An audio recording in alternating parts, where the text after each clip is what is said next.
এই যে দেখতে পাচ্ছেন, এগুলো হলো টাটকা অ্যাভোকাডো ফল। আজ দেখাবো এই পাহাড়ি ফল দিয়ে কিভাবে আমরা বানাই শতভাগ বিশুদ্ধ ত্বক যত্নের প্রাকৃতিক সাবান। কিভাবে বানাই সেটা দেখতে চ্যানেলটা সাবস্ক্রাইব করে পাশে থাকুন। প্রথমে অ্যাভোকাডোগুলো কেটে এর বীজ আলাদা করা হয়। তারপর আলতো করে বের করে নেওয়া হয় ভেতরের নরম মাখনের মতো শাঁস।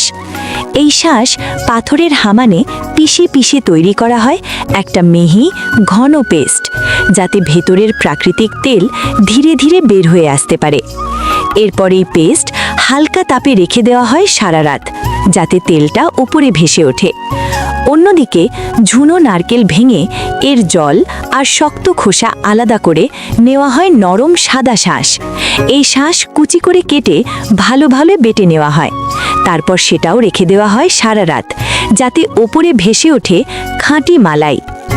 সকালবেলা এই মালাই হালকা আঁচে গলিয়ে তৈরি করা হয় একেবারে প্রাকৃতিক খাঁটি নারকেল তেল।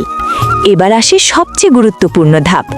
প্রাকৃতিক অ্যাভোকাডো তেলের সাথে মেশানো হয় নারকেল তেল আর সামান্য সোডা পানি। তারপর ধীরে ধীরে সব কিছু মেশানো হয়, যতক্ষণ না এটা হয়ে ওঠে একটা ঘন মসৃণ মিশ্রণ। ঘন হয়ে গেলে এটা ছাঁচে ঢেলে অপেক্ষা করা হয় পুরো 7 দিন। আর ব্যাস, 7 দিন পর তৈরি হয়ে যায় আমাদের পাহাড়ি ঘরে বানানো একদম বিশুদ্ধ প্রাকৃতিক সাবান, যা ত্বককে করে নরম, মসৃণ আর স্বাস্থ্যকর উজ্জ্বল। এই সাবান যদি পেতে চাও তাহলে অবশ্যই জানাবে বন্ধুরা। আল্লাহ হাফেজ।